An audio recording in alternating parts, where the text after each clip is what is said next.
എല്ലാവരുടെയും ജീവിതത്തിൽ അഭിമുഖീകരിക്കുന്ന ദുഃഖകരമായ മുഹൂർത്തങ്ങളിലൊന്നാണ് ഈ ഹോസ്പിറ്റൽ ജീവിതം.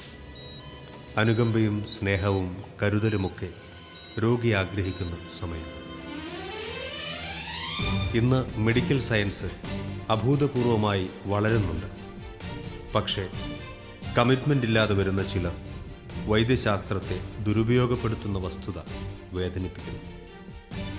ചികിത്സയ്ക്കായി വിദേശത്തേക്ക് യാത്ര ചെയ്തിരുന്നത് പഴങ്കഥയാകണം. നമ്മുടെ രാജ്യത്തിൻ്റെ ചികിത്സാ മികവ് ലോകം മുഴുവൻ അറിയണം. അതറിഞ്ഞ് വിദേശത്തുള്ളവർ നമ്മുടെ രാജ്യത്തേക്ക് ചികിത്സയ്ക്കായി വരണം. നമ്മുടെ രാജ്യം അതിവേഗം പുരോഗമിക്കും. ഇതൊക്കെ നടക്കണമെങ്കിൽ നമ്മുടെ രാജ്യത്ത് മനുഷ്യസ്നേഹമുള്ള ഡോക്ടർമാരുടെ പുതുതലമുറ വരണം. പണത്തേക്കാളും പ്രൊഫഷന് പ്രാധാന്യം നൽകുന്ന സേവന മനോഭാവമുള്ള കുറേ നല്ല ഡോക്ടർമാരുണ്ടിവിടെ. അവരോടൊപ്പം ഉൾഗ്രാമങ്ങളിൽ തുടങ്ങണം ആദ്യ പരിശീലനം. അപ്പോൾ പണത്തേക്കാളും പ്രൊഫഷന് പ്രാധാന്യം നൽകുന്ന മനോഭാവം രൂപപ്പെടുത്താൻ സഹായകമാകും. ധരിക്കുന്ന വെള്ളക്കൂട്ടിൻ്റെ വിശുദ്ധി മനസ്സിലും പ്രതിഫലിക്കുമ്പോൾ പ്രൊഫഷനിൽ അത്ഭുതങ്ങൾ സംഭവിക്കുന്നു. ഇതൊക്കെ യാഥാർത്ഥ്യമാകണമെങ്കിൽ ആരുമറിയാതെ ആ പ്രൊഫഷനെ പ്രണയിച്ച് സ്വപ്നം കാണുന്ന ഒരു പറ്റം നല്ല വിദ്യാർത്ഥികളുണ്ട് നമുക്കിടയിൽ. അവരെ കണ്ടെത്തണം, അവരെ മോട്ടിവേറ്റ് ചെയ്യണം.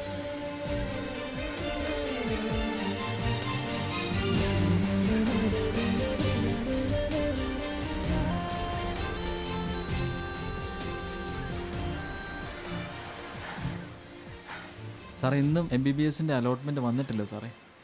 അത് ഞാൻ പ്രതീക്ഷിച്ചിരുന്നതാണ്. ഓന കയ്യിൽ തന്നേ. അല്ല സാറേ, ഇത്തവണ എത്ര പേർക്കായിരിക്കും പ്രവേശനം ലഭിക്കുക? വരട്ടെ, നമുക്ക് നോക്കാം. നല്ലൊരു വിജയത്തിനായി എല്ലാവരും പ്രാർത്ഥിക്കുന്നുണ്ട്. ആ പ്രൊഫഷന് ആത്മാർത്ഥമായിട്ട് ആഗ്രഹിക്കുന്നവർക്ക് അത് ലഭിക്കട്ടെ.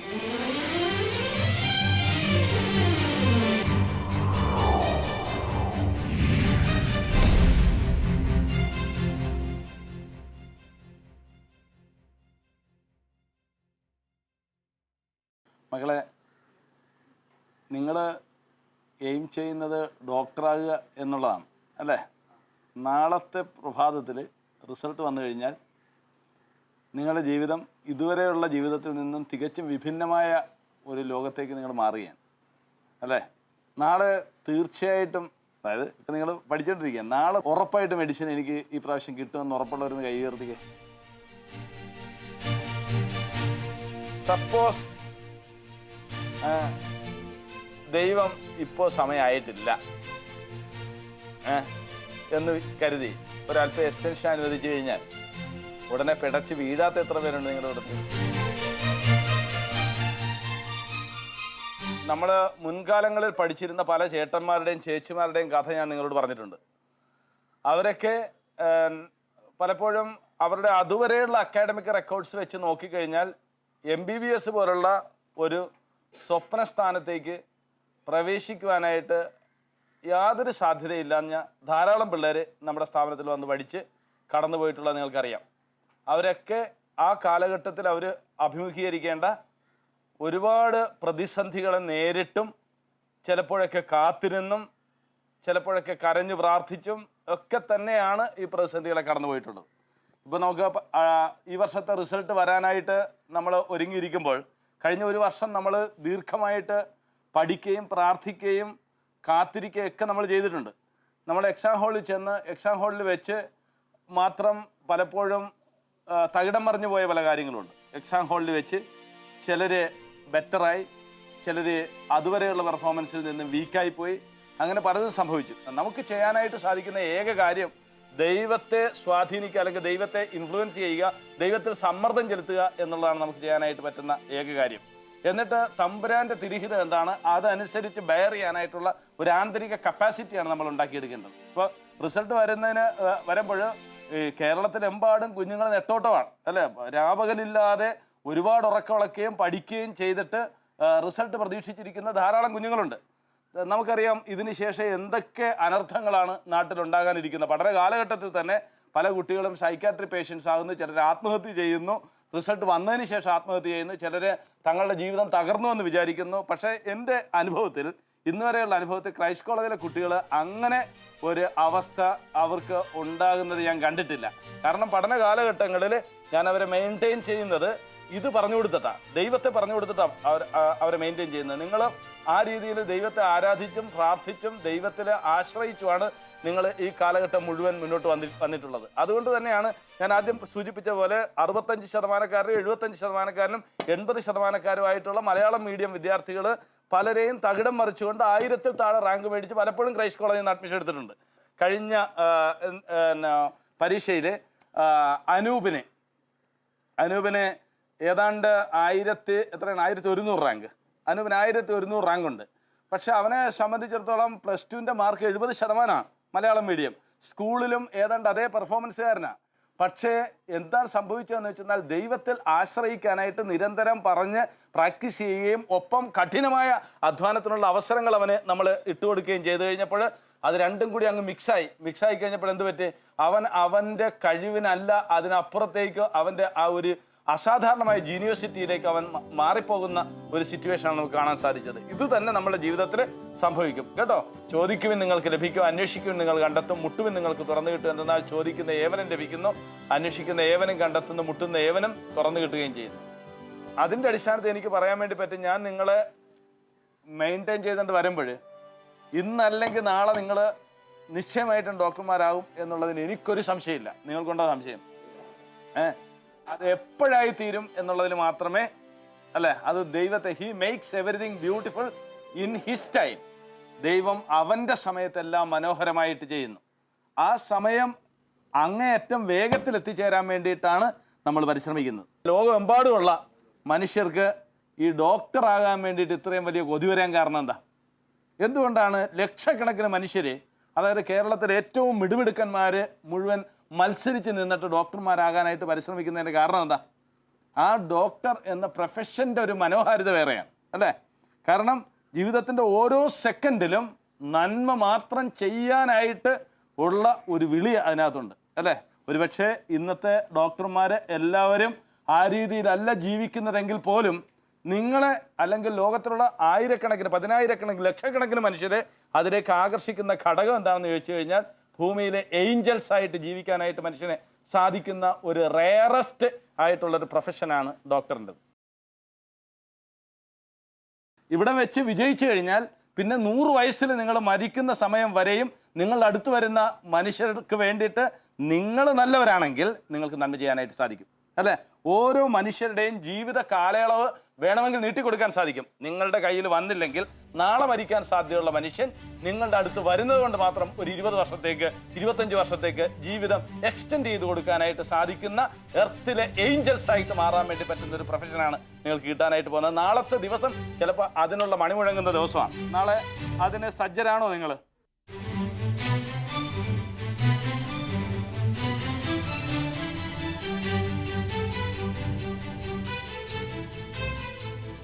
എൻ്റെ പേര് ഡോക്ടർ അമൽ.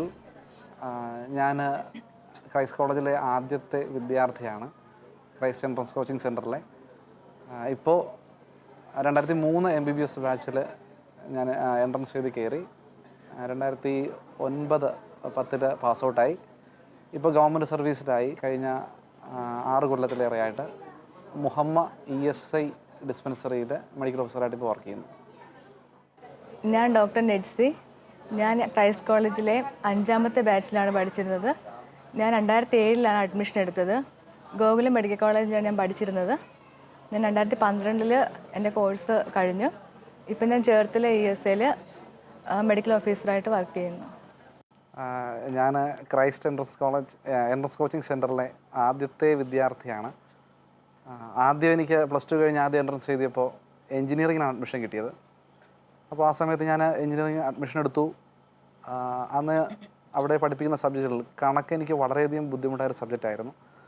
അപ്പോൾ ഒരു കാരണവശാലും പഠനം മുന്നോട്ട് പോകാത്തൊരവസ്ഥ വന്നപ്പോഴത്തേക്കും ഞാൻ വീട്ടിൽ അപ്പായിക്കൊന്ന് എഴുതി. അങ്ങനെ അപ്പ പറഞ്ഞു, ഞാൻ ഔസേപ്പച്ചൻ സാറോട് സംസാരിക്കട്ടെ, സംസാരിച്ചതിന് ശേഷം അഭിപ്രായം പറയാമെന്ന് പറഞ്ഞു. അങ്ങനെ ഏകദേശം കുറച്ച് നാളിന് ശേഷം അപ്പോൾ ഇങ്ങനെ പറഞ്ഞു, സംസാരിച്ചു. അടുത്ത ദിവസം ചെല്ലാനായിട്ട് സാറ് പറഞ്ഞു. ഞാനങ്ങനെയാണ് ആദ്യമായിട്ട് ക്രൈസ്റ്റ് കോളേജിൻ്റെ ഈ ക്യാമ്പസിലോട്ട് കടന്നു വരുന്നത്. അപ്പോൾ അന്ന് എനിക്കിപ്പോഴും ഓർമ്മയുണ്ട്, സാറ് എൻ്റെ അടുത്ത് ആദ്യം തന്നെ എൻട്രൻസിനെ പറ്റിയിട്ടോ മറ്റു ഞങ്ങളെ പറ്റിയിട്ടോ ഒന്നുമല്ല പറഞ്ഞത്. സാറെന്ന് പറഞ്ഞത് ഞാൻ MBBS അഡ്മിഷൻ കിട്ടിയതിന് ശേഷം ചെയ്യേണ്ട കാര്യങ്ങളെ പറ്റിയിട്ടൊക്കെയാണെന്ന് പറഞ്ഞത്. അപ്പോൾ ഇതിന് പിന്നിൽ ഒരു കാര്യമുണ്ട്, ഏറ്റവും പ്രധാനപ്പെട്ട ഒരു കാര്യമുണ്ട്. ഇത്തരത്തിലൊരു കണക്കിന് എനിക്ക് വളരെ ബുദ്ധിമുട്ട് വന്നപ്പോഴത്തേക്കും ഞാൻ ആദ്യം തന്നെ എന്തെങ്കിലും ഇത് മാറണമെന്ന് വിചാരിച്ചപ്പോൾ ഔസേപ്പിൻ സാറിൻ്റെ അടുത്തേക്ക് വരാമെന്ന് വിചാരിക്കുന്നൊരു കാരണമുണ്ട്. ഞാൻ 9ാം ക്ലാസ്സിൽ പഠിച്ചുകൊണ്ടിരുന്നപ്പോഴത്തേക്കും ആലപ്പുഴ രൂപതയുടെ ഒരു മെറിറ്റ് സ്കോളർഷിപ്പ് ഒരു പ്രോഗ്രാമിൽ വെച്ചിട്ട് സാറ് അന്ന് ഞങ്ങൾക്കൊരു എൻകറേജിങ് ആയ ഒരു ടോക്ക് തന്നായിരുന്നു. അപ്പോൾ അന്ന് സാറ് ചോദിച്ചൊരു ചോദ്യം, ഉൽപ്പത്തി പുസ്തകത്തിൽ നിന്ന് സാറ് ചോദിച്ചു, 100 തികഞ്ഞ അബ്രഹാത്തിനും 90 തികഞ്ഞ സാറായിക്കും ദൈവത്തിന് ഒരു കുട്ടിയെ കൊടുക്കാൻ പറ്റുമെന്ന് നിങ്ങൾ വിശ്വസിക്കുന്നുണ്ടോ? എങ്കിൽ നിങ്ങളെ ഡോക്ടറാക്കാനായിട്ട് കർത്താവിന് സാധിക്കും. ആ ഒരൊറ്റ കാര്യമാണ് എൻ്റെ മനസ്സിൽ കനലായിട്ട് കിടന്നത്. അപ്പോൾ ആ ഒരു തകർച്ച വന്നപ്പോഴത്തേക്ക് ഞാൻ ആദ്യം ആലോചിച്ചു ഈ ഒരു കാര്യത്തെ പറ്റിയിട്ടാണ്. അപ്പോൾ അതിനുശേഷം വന്നിട്ട് സാറ് ഏകദേശം ഒരു 45 ദിവസത്തെ ഒരു ടൈം ടേബിൾ ഞങ്ങൾക്ക് തന്നു. ഞാനും അന്നത്തെ ഒരു വിദ്യാർത്ഥി, ഞങ്ങൾ 2 വിദ്യാർത്ഥികളുണ്ടായിരുന്നത്. ആ ടൈം ടേബിൾ അനുസരിച്ച് ഏകദേശം ഒരു 14-15 മണിക്കൂർ പഠനവും രാവിലെ ഉള്ള കുർബാനയും അതുപോലെ ഇടയ്ക്കുള്ള പ്രാർത്ഥനകളും, പിന്നെ സാർ ഇടയ്ക്കിടയ്ക്ക് വന്നിട്ട് ഞങ്ങളെ വചനം പറഞ്ഞ് ഉദ്ബോധിപ്പിക്കും. ഇങ്ങനെയായിരുന്നു അതിൻ്റെ രീതി. ഏകദേശം അന്ന് ആദ്യം എൻട്രൻസ് എഴുതി. അതിൽ തന്നെ നമുക്ക് വളരെ വലിയൊരു വിജയം കിട്ടുവാനായിട്ട് കർത്താവ് അനുഗ്രഹിച്ചു.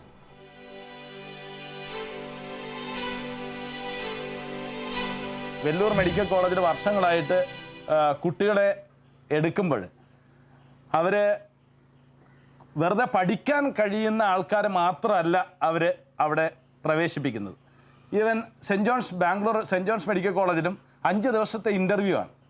5 ദിവസത്തെ ഇൻ്റർവ്യൂവിന് ശേഷം ആണ് കുട്ടികളെ തിരഞ്ഞെടുക്കുന്നത്. പഠിച്ച് റാങ്ക് വാങ്ങിച്ചു എന്നതുകൊണ്ട് മാത്രം CMC വെല്ലൂരിലും സെൻറ്റ് ജോൺസിനും കുട്ടികളെ പ്രവേശിപ്പിക്കത്തില്ലായിരുന്നു നീറ്റ് വരുന്നതിന് മുമ്പ്. അപ്പം നീറ്റിൽ നിന്ന് കുട്ടികളെ എടുക്കാനായിട്ട് CMC വെല്ലൂരിനോട് ആവശ്യപ്പെട്ടപ്പോൾ അവർ പറഞ്ഞു, ഞങ്ങൾക്ക് പറ്റിയ ക്വാളിറ്റിയുള്ള കുട്ടികളെ കിട്ടാത്തതുകൊണ്ട് ഞങ്ങൾ എടുക്കുന്നില്ലെന്ന് പറഞ്ഞു. ഇതിനകത്ത് എന്താ പ്രശ്നമെന്ന് വെച്ചെന്നാൽ അവർ പറയുന്നത് ഡോക്ടറാകണമെങ്കിൽ പഠിക്കുന്ന യന്ത്രങ്ങളെ മാത്രം ഡോക്ടറാക്കാനായിട്ട് പറ്റത്തില്ല, മറിച്ച് ദീനാനുകമ്പയുള്ളവരെ മാത്രമേ, ഒപ്പം ബുദ്ധിയും ദീനാനുകമ്പയും ഒരുമിച്ച് മിക്സ് ചെയ്തിരിക്കുന്നവരെ മാത്രമേ ഡോക്ടറാക്കുന്നതിൽ കാര്യമുള്ളൂ.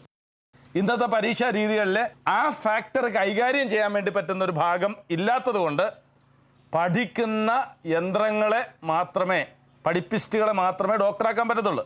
പുറത്ത് വന്നിട്ട് മനുഷ്യരോട് എങ്ങനെ ഡീൽ ചെയ്യണമെന്നും അനുകമ്പയോട് എങ്ങനെ പെരുമാറണമെന്നും അറിയാവുന്നവരില്ലാത്തത് കൊണ്ട്, അങ്ങനെ അനുകമ്പ മനുഷ്യൻ്റെ ഹൃദയത്തിൽ അനുകമ്പയെ മനസ്സിലാക്കിയെടുക്കാൻ പറ്റുന്ന ഒരു റീഡിങ്, അല്ലെങ്കിൽ ഏത് രീതിയിൽ മനുഷ്യൻ്റെ അനുകമ്പയുടെ അളവ് ഏത് രീതിയിൽ കണ്ടുപിടിക്കുമെന്ന് മനസ്സിലാക്കാൻ പറ്റാത്തത് കൊണ്ട് നമുക്ക് ഈ രീതിയിലുള്ള പരീക്ഷ നടത്തി മാത്രമേ കുട്ടികളെ തിരഞ്ഞെടുക്കാനായിട്ട് സാധിക്കുകയുള്ളൂ. ഞാൻ നിങ്ങളുമായിട്ട് ഇടപെടുമ്പോൾ ഇവിടെ നിരന്തരം ഓരോ വർഷവും കുട്ടികൾ 8ഉം 10ഉം ചിലപ്പോൾ 15ഉം കുട്ടികളാണ് ഓരോ വർഷം ഇവിടുന്ന് മെഡിസിന് അഡ്മിഷൻ എടുത്ത് പോകുന്നത്. പലപ്പോഴും ഞാൻ കണ്ടിട്ടുള്ളത്, ദൈവം ഇടപെടുമ്പോൾ അനുകമ്പയുള്ളവരെ കൂടി, അതായത് രോഗികളോട് അനുകമ്പയുള്ള ആൾക്കാരെ ദൈവം പ്രത്യേകമായിട്ട് തിരഞ്ഞെടുത്ത് കൊണ്ടുപോകുന്നത് ഞാൻ കണ്ടിട്ടുണ്ട്. വെറുതെ പഠിപ്പിസ്റ്റുകളെ മാത്രമാണോ തിരഞ്ഞെടുക്കുന്നതെന്ന് ചോദിച്ചാൽ ചിലപ്പോഴങ്ങനെ അല്ല എന്ന് നമുക്ക് പലരുടെയും സ്റ്റാറ്റിക്സ് പരിശോധിക്കുമ്പോൾ, പല വർഷത്തെയും സ്റ്റാറ്റിക്സ് പരിശോധിക്കുമ്പോൾ നമുക്ക് മനസ്സിലാക്കാൻ സാധിക്കുന്നത് ദൈവത്തിൻ്റെ ഒരു കയ്യൊപ്പം കൂടി ഇതിൻ്റെ കൂടെ കയറി വരുന്നുണ്ട്. പക്ഷെ വാസ്തവത്തിൽ ഈ പ്രൊഫഷൻ നിങ്ങൾ തിരഞ്ഞെടുക്കുമ്പോൾ നിങ്ങൾ സൂക്ഷിക്കണം. സാമ്പത്തികമോ സ്ഥാനമാനമോ അതേപോലുള്ള സാധനങ്ങൾ കിട്ടാൻ വേണ്ടി പറ്റുന്ന ധാരാളം കോഴ്സുകൾ വേറെയുണ്ട്. പക്ഷേ ഇതിൽ കൈവെക്കരുത്. മെഡിസിൻ എന്ന കോഴ്സിൽ നിങ്ങൾ കൈവെക്കുമ്പോൾ നിങ്ങൾ ഓർക്കേണ്ടത്, ഇത് ഭയങ്കര ഉത്തരവാദിത്വം ആവശ്യപ്പെടുന്ന ഒരു കോഴ്സാണ്. ആ ഉത്തരവാദിത്വം ചെയ്യാൻ, അത്രയും അനുകമ്പാർദ്രമായിട്ട് പെരുമാറാൻ, നമ്മുടേതുപോലൊരു രാഷ്ട്രത്തിൽ അത്രയും അനുകമ്പാർദ്രമായിട്ട് പെരുമാറാനായിട്ട് കപ്പാസിറ്റി ഉണ്ടെങ്കിൽ മാത്രമേ ഡോക്ടറാകാൻ പാടുള്ളൂ. വിദേശ രാജ്യങ്ങളിലെ ചില രാഷ്ട്രങ്ങളിലൊക്കെ നമ്മൾ ഒരു പേഷ്യൻറ്റിനെ നോക്കാനായിട്ട് 25-30 മിനിറ്റ് സമയമാണ് ഒരു പേഷ്യൻറ്റിനെ നോക്കാനായിട്ട് എടുക്കണമെങ്കിൽ, ഈ അടുത്തിടയ്ക്ക് ഞാൻ എവിടെയോ വായിച്ചൊരു കണക്കനുസരിച്ച് ഇന്ത്യയിൽ ഒരു രോഗിയെ നോക്കാനായിട്ട് ഒരു ഡോക്ടറെ കിട്ടുന്നത് ഏതാണ്ട് 3 മിനിറ്റോ 2 മിനിറ്റോ എന്തോ ആണ്.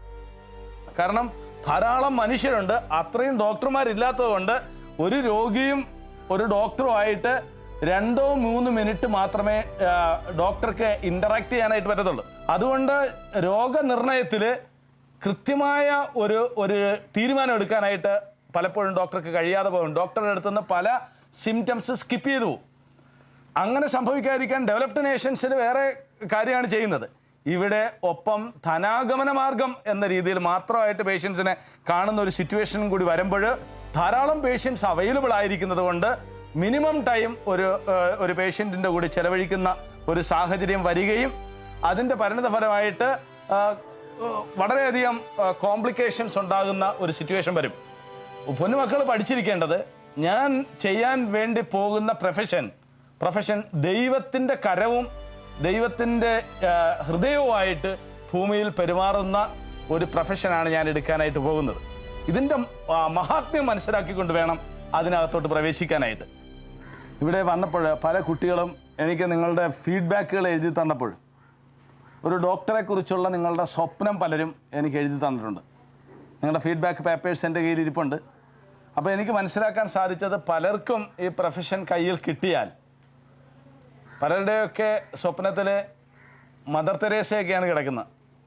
മദർ തെരേസയെ പോലെ അല്ലെങ്കിൽ അത്രയും ആൽബർട്ട് ഷ്വെറ്റ്സറെ പോലെ ഒക്കെ അത്ഭുതകരമായിട്ട് പ്രവർത്തിക്കുന്ന ഒരു ഡോക്ടറായി തീരാനാണ് പലരും ആഗ്രഹിക്കുന്നത്. അതെന്നെ വളരെയധികം മോട്ടിവേറ്റ് ചെയ്യാറുണ്ട്. കാരണം അങ്ങനെ ആഗ്രഹിക്കുന്ന ഒരു കുഞ്ഞിനെ ആ ലക്ഷ്യത്തിൽ എത്തിച്ചു കൊടുക്കാനായിട്ട് അവിശ്രാന്തം പരിശ്രമിക്കണം എന്ന ഒരാഗ്രഹം എൻ്റെ ഹൃദയത്തിൽ ശക്തമാകാറുണ്ട്. അപ്പോൾ വാസ്തവത്തിൽ അക്കാഡമിക് റെക്കോർഡ്സ് താരതമ്യേന വീക്കായിരിക്കുന്ന കുട്ടികൾ തങ്ങളുടെ ഈ പ്രൊഫഷൻ കയ്യിൽ കിട്ടിയാൽ തങ്ങൾ ജീവിക്കാൻ വേണ്ടി പോകുന്ന അല്ലെങ്കിൽ തങ്ങൾ പ്രവർത്തിക്കാൻ വേണ്ടി പോകുന്ന സത്കാര്യങ്ങളെക്കുറിച്ച് വളരെ വ്യക്തമായ ഒരു ധാരണ ഉള്ളിൽ കുട്ടികളുടെ ഉണ്ടെങ്കിൽ ഞാൻ വിചാരിക്കുന്നത് സ്വർഗം അതിനെ അപ്രൂവ് ചെയ്യുമെന്നാണ്. അങ്ങനെ സ്വർഗം അത്തരത്തിൽ വീക്കറായിട്ടുള്ള കുട്ടികൾക്ക് അപ്രൂവൽ നൽകി മെഡിക്കൽ കോളേജിലേക്ക് കടത്തിവിടുന്നത് കഴിഞ്ഞ 10 വർഷത്തിനുള്ളിൽ ധാരാളം സമയം എനിക്ക് കാണാനായിട്ട് ഇടവന്നിട്ടുണ്ട്. പല എഴുതിത്തള്ളാൻ തക്ക വിധത്തിലുള്ള കേസുകൾ, ഒരു രീതിയിലും ഡോക്ടറാകത്തില്ല എന്ന് വിചാരിക്കാൻ പറ്റുന്ന പിള്ളേർ 1000-ൽ താഴെ റാങ്ക് മേടിച്ചുകൊണ്ട് വളരെ അനായാസമായിട്ട് അവരെ കയറിപ്പോകുന്നത് ദൈവത്തിൻ്റെ അപ്രൂവലാണ് എന്ന് എനിക്ക് പലപ്പോഴും മനസ്സിലായിട്ടുണ്ട്. അത് നിങ്ങളുടെ ആ കാലഘട്ടത്തിൽ ഇറങ്ങിപ്പോയ പല കുട്ടികളുടെയും പിന്നീടുള്ള ലൈഫ് നമുക്ക് നോക്കുമ്പോൾ നമുക്ക് തെറ്റിപ്പോയിട്ടില്ല എന്ന് തോന്നാൻ തക്ക വിധത്തിൽ സമൂഹത്തോട് വലിയ പ്രതിബദ്ധതയിൽ സ്നേഹനിർഭരമായിട്ട് രോഗികളോട് ഇടപെടുന്ന ഒരു പ്രകൃതമാണ് എനിക്ക് കാണാൻ സാധിച്ചത്. അത് വാസ്തവത്തിൽ നിങ്ങൾക്ക് മുമ്പേ ഇവിടെ പഠിക്കാൻ വേണ്ടി വന്ന ചേട്ടന്മാരും ചേച്ചിമാരും കാണിച്ച ഒരു രീതിയാണ്. ഐ തിങ്ക് നിങ്ങളും ആ രീതിയിൽ തന്നെ ആയിരിക്കും നാളെ ബിഹേവ് ചെയ്യാനായിട്ട് പോകുന്നതെന്നാണ് ഞാൻ ആഗ്രഹിക്കുന്നത്, അല്ലെങ്കിൽ ഞാൻ അങ്ങനെ വിചാരിക്കുന്നു.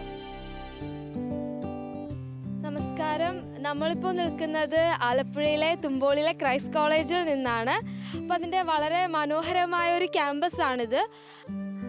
സാറ് ഞങ്ങൾക്ക് ഇവിടെ നാളെ ജെനറ്റിക്സിൻ്റെ ഒരു നല്ല എക്സാം പറഞ്ഞിരിക്കുകയാണ്. അതുകൊണ്ട് തന്നെ എല്ലാവരും വാശിയേറിയ പഠിത്തത്തിലാണ്. അപ്പം നിങ്ങൾ വിചാരിക്കുന്നുണ്ടാവും അല്ലേ എനിക്കിതൊന്നും പഠിക്കേണ്ടതെന്ന്. എൻ്റെ ഫേവറേറ്റ് സബ്ജക്റ്റാണ് genetics. So I am already prepared.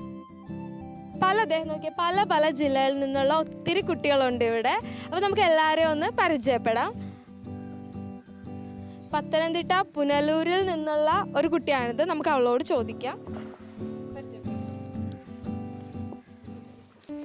എൻ്റെ പേര് സനിജ. ഞാൻ പത്തനംതിട്ടയിൽ നിന്ന് വരുന്നു. MBBS എന്ന ആഗ്രഹം നിറവേറ്റാൻ വേണ്ടിയാണ് ഞാൻ ഇവിടെ വന്നത്. ചെറുപ്പം മുതലൊരു ആഗ്രഹമായിരുന്നു. ആദ്യം തന്നെ ഞാൻ ദൈവത്തിനോട് നന്ദി പറയുന്നു. അതുപോലെ തന്നെ MBBS എന്ന ആഗ്രഹം നിറവേറ്റി. അതുപോലെ തന്നെ നമ്മൾ പണത്തിന് വേണ്ടിയല്ല ചെയ്യുന്നത്, ഒരു സർവീസ് മൈൻഡായിട്ട് ചെയ്യാനാണ് ആഗ്രഹം. സനുജ, എത്ര നാളെ ഇവിടെ വന്നിട്ട്? വർഷമാണ് വന്നത്. എങ്ങനെ പോകുന്നു പഠിത്തമൊക്കെ? എങ്ങനെ പോകുന്നു? പഠിത്തം നന്നായി പോകുന്നു. ശരി, അപ്പം നമുക്ക് ഇനി ഇടുക്കിയിൽ നിന്നുള്ള ഒരാൾ ഇവിടെ ഇരിപ്പുണ്ട്. അയാൾ നല്ല പഠിത്തത്തിലാണ് കേട്ടോ, ഭയങ്കര കോൺസെൻട്രേറ്റഡ് ആയിട്ട് പഠിക്കുവാണ്. ഓക്കെ, അപ്പോൾ പരിചയപ്പെട്ടു. എൻ്റെ പേര് സൂര്യ. ഇടുക്കിയിൽ മൂന്നാറിനടുത്തായിട്ടാണ് എൻ്റെ വീട്. പിന്നെ ഇവിടെ എൻ്റെ അങ്കിൾ വഴി അറിഞ്ഞു വന്നതാണ്. ഇവിടെ വരാൻ നേരത്ത് ഡോക്ടർ എന്നുള്ളൊരു അംബീഷൻ എനിക്ക് +2-ൽ വെച്ചാണ് വന്നത്. ചെറുപ്പത്തിൽ തൊട്ടുള്ളതല്ല. പക്ഷേ ഇവിടെ വന്നു കഴിഞ്ഞപ്പോൾ അത് തീവ്രമായുള്ള ഒരു ആഗ്രഹമായിട്ട് മാറി. കാരണം MBBSൻ്റെ വില എനിക്ക് ശരിക്കും മനസ്സിലായത് ഇവിടെ നിന്നിട്ടാണ്. അത് തന്നെ എടുത്തുകൊണ്ട് നേടിക്കൊണ്ട് പോകും. ആണോ? ശരി, താങ്ക് യു സൂര്യ. സൂര്യ പഠിച്ചു. അപ്പം ഇനി ഇതേ തൃശ്ശൂരിൽ നിന്നുള്ള ഒരു കൊച്ചിവിടെ ഇരിപ്പുണ്ട്. നമുക്ക് അവളെ കൂടി പരിചയപ്പെടാം. പേര് പറഞ്ഞോളൂ. Angel Maria. ഞാൻ തൃശ്ശൂർ ചാലക്കുടിയിൽ നിന്ന് വരുന്നു. ഏഞ്ചൽ എത്ര നാളായി വന്നിട്ട്? ഞാൻ 6 മാസമായി ഇവിടെ വന്നിട്ട്. ഇവിടെ സന്തോഷമായിരിക്കുന്നു. ഇവിടെ വരുന്നത് വരെ ഡോക്ടർ ആവണമെന്ന് ചെറിയ ആഗ്രഹം മാത്രമായിരുന്നു ഉണ്ടായിരുന്നത്. ഇവിടെ വന്നു കഴിഞ്ഞിട്ട് ഡോക്ടർ ആവണം, MBBS എടുക്കണമെന്ന് ദൃഢനിശ്ചയം വന്നത് ഇവിടെ വന്നതിന് ശേഷമാണ്. പിന്നെ ഒരു ആത്മവിശ്വാസം കിട്ടി ഇവിടെ എത്തിക്കഴിഞ്ഞപ്പോൾ എനിക്കതിന് സാധിക്കും എന്ന് എനിക്ക് മനസ്സിലായി. അത് അപ്പോൾ താങ്ക് യു ഏഞ്ചൽ. ഏഞ്ചൽ പഠിച്ചോളൂ. ഇവിടെ ഏകദേശം 110ഓളം വിദ്യാർത്ഥികൾ പഠിക്കുന്നുണ്ട്. അതിൽ തന്നെ കോട്ടയം, ഇടുക്കി, അതുപോലെ പത്തനംതിട്ട, പാലക്കാട്, പിന്നെ നമ്മുടെ ആലപ്പുഴയിലെ സുന്ദര സ്ഥലമായ കാക്കത്തുരുത്തിൽ നിന്ന് വരെ പിള്ളേർ പഠിക്കുന്നുണ്ട്. ഹലോ ജസ്ന ചേച്ചി, സാറിന് ആൻറ്റീനെ കാണാൻ പോവായിരിക്കും അല്ലേ? ചേച്ചീനെ അപ്പോൾ നമുക്ക് പ്രേക്ഷകർക്ക് പരിചയപ്പെടുത്താം. ഇത് ജസ്ന ചേച്ചി, കോഴിക്കോട് മെഡിക്കൽ കോളേജിൽ പഠിക്കുകയാണ് ചേച്ചി. ചേച്ചി എന്താന്ന് ചേച്ചി ഇവിടുത്തെ പൂർവ്വ വിദ്യാർത്ഥിയാണ്. എന്താന്ന് ചേച്ചി ഇവിടുത്തെ എക്സ്പീരിയൻസ് ഒക്കെ, ഇവിടെ പഠിച്ചുകൊണ്ടിരുന്ന സമയത്തൊക്കെ ഒന്ന് പറയാമോ? എൻ്റെ ലൈഫിൽ ഞാൻ ഏറ്റവും കൂടുതൽ സന്തോഷിച്ചിട്ടുള്ളത് ഈ കോമ്പൗണ്ടിലായിരുന്ന സമയത്തായിരുന്നു. ഇപ്പോൾ ഞാൻ കോളേജിൽ പഠിക്കുകയാണ്. ഞാൻ ഒരു സാധാരണ കുടുംബത്തിൽ നിന്നാണ് വരുന്നത്. അപ്പോൾ മെഡിസിനൊക്കെ നമുക്ക് സ്വപ്നം കാണാൻ പറ്റുന്ന ഒരു കാര്യമായിരുന്നില്ല ഇവിടെ വരുന്നത് വരെ. ഇവിടെ വന്നതിന് ശേഷം സാറിൻ്റെയും ആൻറ്റിയുടെയും ഓരോ നിമിഷത്തെയും പ്രാർത്ഥനയും അതുപോലെ ഞങ്ങളെ ഒത്തിരി സാറ് നന്നായിട്ട് മോട്ടിവേറ്റ് ചെയ്യുമായിരുന്നു. അതിൽ സാറിൻ്റെ ഓരോ വാക്കുകളിലൂടെയുമാണ് ശരിക്കും പറഞ്ഞു കഴിഞ്ഞാൽ നമുക്കും ഈ സ്വപ്നം സാക്ഷാത്കരിക്കാമെന്നുള്ള ഒരു കാര്യം മനസ്സിലായതും ഇപ്പോൾ എനിക്ക് പഠിക്കാൻ സാധിക്കുന്നതും ഇവിടുന്ന് കിട്ടിയ ഒരു മോട്ടിവേഷനിലൂടെയും അതുപോലെ തന്നെ സാർ ഞങ്ങളെ പ്രത്യേകമായിട്ടും പ്രാർത്ഥനയിലൂടെയാണ് വളർത്തിക്കൊണ്ടിരിക്കുന്നത്. ഇവിടെ വരുന്ന എല്ലാവരും പറയാറുണ്ട് ഇവിടുത്തെ ആ പ്രത്യേക ഒരു പോസിറ്റീവ് എനർജീനെ കുറിച്ച്, ആ ഒരു ദൈവിക അന്തരീക്ഷത്തിനെ കുറിച്ച്. ഓരോരുത്തരുടെയും ജീവിതത്തിൽ അവരറിയാതെ തന്നെ വന്ന ഒത്തിരി മാറ്റങ്ങളെക്കുറിച്ചൊക്കെ പറയാറുണ്ട്. അത് എല്ലാവരും വന്ന് തന്നെ പറയണ ഒരു വലിയ സാക്ഷ്യമാണ് ഇവിടുത്തെ. ചേച്ചിക്ക് ഒരു അടിപൊളി സാക്ഷ്യമുണ്ടെന്ന് കേട്ടിട്ടുണ്ടല്ലോ, ഒന്ന് പറയുമോ? അറിയാലോ, എൻ്റെ കോളേജിൽ അഡ്മിഷൻ്റെ കാര്യം തന്നെ ഒരു വളരെ അത്ഭുതകരമായിട്ടാണ് അത് നടന്നത്. ഞാൻ എക്സാം എഴുതുന്ന വർഷം അഡ്മിഷൻ ക്ലോസ് ചെയ്യുന്ന ദിവസം സെപ്റ്റംബർ 30 അപ്പോൾ അവസാനത്തെ അലോട്ട്മെൻറ്റും അതിന് മുന്നേ വന്നു കഴിഞ്ഞിരുന്നു. അപ്പോൾ എൻ്റെ എനിക്ക് അഡ്മിഷൻ കിട്ടിയിട്ടില്ല. അവസാനത്തെ അലോട്ട്മെൻറ്റും ഗവൺമെൻറ് പറഞ്ഞിരുന്ന അനുസരിച്ചിട്ട് എല്ലാ അലോട്ട്മെൻറ്റും കഴിഞ്ഞിരുന്നു. അപ്പോഴും എനിക്ക് അഡ്മിഷൻ കിട്ടിയിട്ടില്ലായിരുന്നു. അപ്പോൾ ഇവിടെ എൻ്റെ സുഹൃത്തുക്കളെ എനിക്ക് വേണ്ടി ഒത്തിരി നന്നായിട്ട് പ്രാർത്ഥിക്കുന്നുണ്ടായിരുന്നു, ഉപവസിച്ച് പ്രാർത്ഥിക്കുന്നുണ്ടായിരുന്നു കുറേ ദിവസങ്ങളായിട്ട്. അപ്പോൾ പെട്ടെന്നാണ് സെപ്റ്റംബർ 28 സുപ്രീം കോടതിയിൽ നിന്ന് ആ വിധി വരുന്നത്. ഞാനിപ്പോൾ പഠിച്ചുകൊണ്ടിരിക്കുന്ന കോളേജിൽ അന്ന് വരെ IMC റെക്കഗ്നീഷൻ കൊടുത്തിട്ടില്ലായിരുന്നു. അപ്പോൾ ഈ 28 സുപ്രീം കോടതി ഓർഡർ വരുവാണ്, ഈ വർഷം മുഴുവൻ സീറ്റും ഗവൺമെൻറ്റിലേക്ക് കൊടുക്കുകയാണെങ്കിൽ, അതായത് ഫ്രീ ആയിട്ട് കുട്ടികളെ പഠിപ്പിക്കുകയാണെങ്കിൽ മാത്രം നിങ്ങൾക്ക് ഈ വർഷം അഡ്മിഷൻ എടുക്കാം. ആ ഒരു ഓർഡറിൻ്റെ അടിസ്ഥാനത്തിൽ മാത്രമാണ് എനിക്ക് മലബാർ മെഡിക്കൽ കോളേജിൽ അഡ്മിഷൻ കിട്ടുന്നതും ഞാനിപ്പം 3rd ഇയർ പഠിച്ചുകൊണ്ടിരിക്കുന്നതും അന്ന് സെപ്റ്റംബർ 28 വന്ന ആ ഒരു ഓർഡറിൻ്റെ അടിസ്ഥാനത്തിലാണ്. അപ്പോൾ ആ ഓർഡർ വന്നതാണെങ്കിലും എനിക്ക് അത്രയും ദിവസങ്ങളിൽ ഒരു സാധ്യത പോലും ഇല്ലാതിരുന്ന ആ സാഹചര്യത്തിലും അത്ഭുതകരമായിട്ട് നമുക്ക് വിശ്വസിക്കാൻ പറ്റാത്ത രീതിയിലാണ് ആ ഓർഡർ വന്നത്. തീർച്ചയായിട്ടും ദൈവം അത്ഭുതകരമായ ചേച്ചിയുടെ കാര്യത്തിൽ ഇടപെടുകയായിരുന്നു. ഇവിടുത്തെ സുഹൃത്തുക്കളുടെ പ്രാർത്ഥന ചേച്ചീനെ ഒരുപാട് സപ്പോർട്ട് ചെയ്തിട്ടുണ്ട് ഒന്ന് കയറ്റി വിടാൻ, അല്ലേ ചേച്ചി? അതെ, ശരിക്കും ഈ പ്രാർത്ഥന കൊണ്ടാണ് എനിക്ക് അഡ്മിഷൻ കിട്ടിയതെന്ന് ഞാൻ മാത്രമല്ല, ഞാൻ കോളേജിൽ ചെന്ന് കഴിഞ്ഞപ്പോഴത്തേക്കും എൻ്റെ കോളേജിലെ പ്രയർ ഗ്രൂപ്പിലേക്ക് ഞാൻ ആദ്യമായിട്ട് ചെന്ന് കഴിഞ്ഞപ്പോൾ എൻ്റെ സീനിയേഴ്സ് പ്രയർ ഗ്രൂപ്പിൽ ഇങ്ങനെ പറയുകയുണ്ടായി. അപ്പോൾ അവിടെ പ്രയർ ഗ്രൂപ്പൊക്കെ ഉണ്ടോ കോളേജിൽ? എൻ്റെ കോളേജിൽ നല്ല ആക്റ്റീവായിട്ടൊരു പ്രയർ ഗ്രൂപ്പ് ഉണ്ട്. അപ്പോൾ ഞാൻ പ്രയർ ഗ്രൂപ്പിലേക്ക് കടന്നു ചെന്നപ്പോൾ എൻ്റെ സീനിയേഴ്സ് പറയുണ്ടായി, ഈ വർഷം നമ്മുടെ കോളേജിന് ഒരിക്കലും അഡ്മിഷൻ എടുക്കാനായിട്ട് IMC റെക്കഗ്നീഷൻ കിട്ടേണ്ടതല്ലായിരുന്നു. ഇത് ഏതോ ഒരു കുട്ടിക്ക് വേണ്ടിയിട്ട് ആരോ ശക്തമായിട്ട് പ്രാർത്ഥിച്ച ഒന്നുകൊണ്ട് മാത്രമാണ് നമ്മുടെ കോളേജിൽ ഈ പ്രാവശ്യം അഡ്മിഷൻ എടുക്കാൻ സാധിച്ചത്. അപ്പോൾ എനിക്ക് അറിയാമല്ലോ, എനിക്ക് വേണ്ടിയായിരുന്നു ഒത്തിരി പേര് പ്രാർത്ഥിക്കുന്നുണ്ടായിരുന്നതും. അപ്പോൾ ഇവർ പറയുന്ന ആ ഒരു കുട്ടി ഞാനായിരുന്നു എന്നുള്ള ഒരു കാര്യം, അത് ശരിക്കും പറഞ്ഞു കഴിഞ്ഞാൽ നമുക്ക് ഒന്നുകൂടെ ബോധ്യം കിട്ടുമായിരുന്നു. ഇത് അറിയാതെയാണ് നമ്മൾ ഇത്രയും പ്രാർത്ഥിച്ചുകൊണ്ടിരുന്നത്, അറിയാതെയായിരുന്നു എൻ്റെ സീനിയേഴ്സ് പറഞ്ഞു നിന്നെങ്കിലും പ്രാർത്ഥന കൊണ്ട് മാത്രമാണ് ഇത് നടന്നതെന്നുള്ള രീതിയിൽ അവർ അന്ന് സാക്ഷ്യപ്പെടുത്തുകയുണ്ടായിട്ട്. ഇതിലെ പ്രധാനപ്പെട്ട വേറൊരു കാര്യം എന്താണെന്ന് വെച്ചാൽ ഈ ചേച്ചിയുടെ കൂട്ടുകാരി ചേച്ചിമാർ ഉപവാസം എടുത്തിട്ട് ഈ ചേച്ചിക്ക് വേണ്ടി പ്രാർത്ഥിച്ചു. അപ്പം നമ്മളൊന്ന് ഓർക്കണം, അവരൊക്കെ എക്സാം എഴുതിയിട്ട് നിൽക്കുകയാണ്, പക്ഷേ അവർ എന്തോ ഒരു ആത്മാർത്ഥതയായിട്ടാണ് ഈ ചേച്ചിക്ക് വേണ്ടി പ്രാർത്ഥിച്ചതെന്ന് നമ്മൾ ഓർക്കണം. അതാണ് ഇവരുടെ സൗഹൃദം തന്നെ അങ്ങനെയായിരുന്നു. ഒത്തിരി അവർ വളരെ ആത്മാർത്ഥമായിട്ട് ചേച്ചിക്ക് വേണ്ടി പ്രാർത്ഥിച്ചു. വേറെ എവിടെയും തന്നെ ഇങ്ങനെ ഒന്നും ഉണ്ടാകത്തില്ല. കാര്യം അത്ര ആത്മാർത്ഥമായിട്ട് സ്വന്തം അഡ്മിഷൻ പോലും ശ്രദ്ധിക്കാതെ ആ ചേച്ചിക്ക് വേണ്ടി, ചേച്ചീനെ ഒന്ന് കയറ്റിവിടാൻ വേണ്ടി അവർ ഒത്തിരി പ്രാർത്ഥിച്ചു ആ ചേച്ചിമാർ. ആ പ്രാർത്ഥന കൊണ്ടാണ് ഈ ചേച്ചി ശരിക്കും കയറിപ്പോയത്, അഡ്മിഷൻ എടുത്തത്. അല്ലേ ചേച്ചി? ആ ഒരു സൗഹൃദമൊക്കെ ഇപ്പോഴും ഉണ്ടോ? അതെ, ആ സൗഹൃദം ഇപ്പോഴും നന്നായിട്ട് നിലനിന്നുകൊണ്ട് എൻ്റെ എല്ലാ കാര്യങ്ങളിലും ഇപ്പോഴും പ്രാർത്ഥിക്കാനായിട്ട് അവർ ഓരോരുത്തരും സപ്പോർട്ടുണ്ട്. ഇവിടെ ആണെങ്കിലും സാറും ആൻറ്റി ആണെങ്കിലും അതുപോലെ അവരാണെങ്കിലും സാറ് പഠിപ്പിച്ചു തന്ന അതുപോലെ മറ്റുള്ളവരെ സ്നേഹിക്കാനും അതുപോലെ മറ്റുള്ളവർക്ക് വേണ്ടി പ്രാർത്ഥിക്കാനും ഇപ്പോഴും എനിക്ക് സാധിക്കുന്നത് എനിക്ക് ഇവിടുന്ന് കിട്ടിയ ഒരു ട്രെയിനിങ്ങിൻ്റെ ഭാഗം. ശരിയാണ്, അത് ഇവിടുത്തെ മാത്രം പ്രത്യേകതയാണ്, ആ ഒരു പോസിറ്റീവ് എനർജി, ആ ഒരു അന്തരീക്ഷം. അല്ലേ ഏഞ്ചലേ, നീ എന്താ ചെയ്തോണ്ടിരിക്കുന്നത്? അവിടെ വന്നിട്ട് വഴി നിർത്തിക്കൊണ്ടിരിക്കണം. നാളെ പരീക്ഷയാണെന്ന് നിനക്ക് അറിയാലോ അല്ലേ? പഠിച്ചിട്ടുണ്ടാവുണ്ട്, പരീക്ഷയുണ്ട്. ജെനറ്റിക്സ് അല്ലേ? ജെനറ്റിക്സിനൊക്കെ അറിയാമെന്നറിയാം. സമയമുണ്ടെങ്കിൽ കുറച്ച് ഫിസിക്സ് കൂടി നോക്കിക്കോ കേട്ടാ. Okay okay okay. ജസ്ന എന്തൊക്കെയുണ്ട്? ഇവിടേക്ക് ആദ്യം കടന്നു വന്ന മിക്കവരും ചോദിക്കാറുള്ളൊരു കാര്യം, എന്തിനാണ് ഈ കസേരകൾ വിപരീത ദിശകളിൽ തിരിച്ചിട്ടിരിക്കുന്നത് എന്നാണ്. വലിയ ഒരു ഉന്നതമായ ലക്ഷ്യത്തിനു വേണ്ടി പ്രയത്നിക്കുന്ന ഇവർക്ക് വേണ്ടത് വിശുദ്ധി നിറഞ്ഞ ഏകാഗ്രതയാണ്. അതിനുവേണ്ടി ഇവിടെ ആൺകുട്ടികൾക്കും പെൺകുട്ടികൾക്കും വെവ്വേറെ ക്യാമ്പസുകളാണ്. തമ്മിൽ യാതൊരു കോണ്ടാക്റ്റുകളും സംഭവിക്കുന്നില്ല.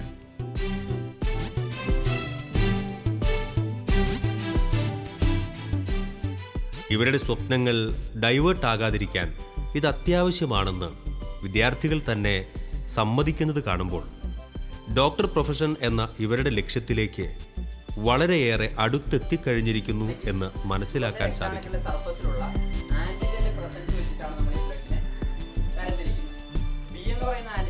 ഇവരുടെ സ്ഥിരോത്സാഹവും പ്രയത്നവും കാണുമ്പോൾ അഭിമാനം തോന്നിപ്പോകാറുണ്ട്.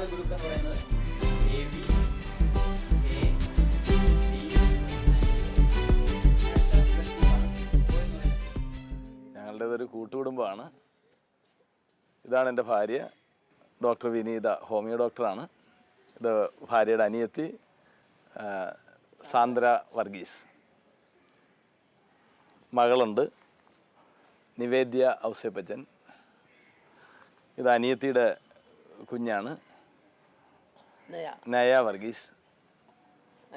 അപ്പുറത്ത് ഇരിക്കുന്നത് നവീൻ വർഗീസ്, അനിയത്തിയുടെ മോനാണ്. ഇനി എനിക്ക് ഒരു മോൻ കൂടിയുണ്ട്. അവൻ MBBS കഴിഞ്ഞ് ഡോക്ടറായിട്ട് വർക്ക് ചെയ്തുകൊണ്ടിരിക്കുകയാണ്. ഇതാണ് ഞങ്ങളുടെ കുടുംബം. കുടുംബത്തിൽ ഞങ്ങൾ ഒരുമിച്ചാണ് ഇവിടെ വർക്ക് ചെയ്യുന്നത്. ഞാനിത് നേതൃത്വം കൊടുക്കുന്നു.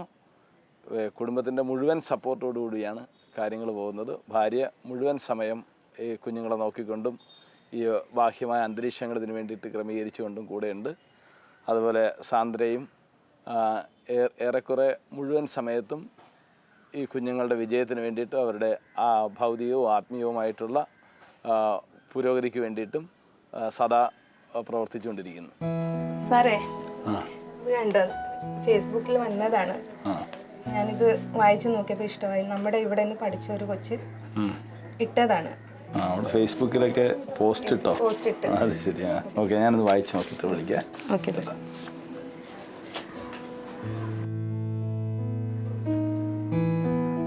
മോളെ ചിപ്പിക്കുട്ടി, എന്തോ വന്നേ.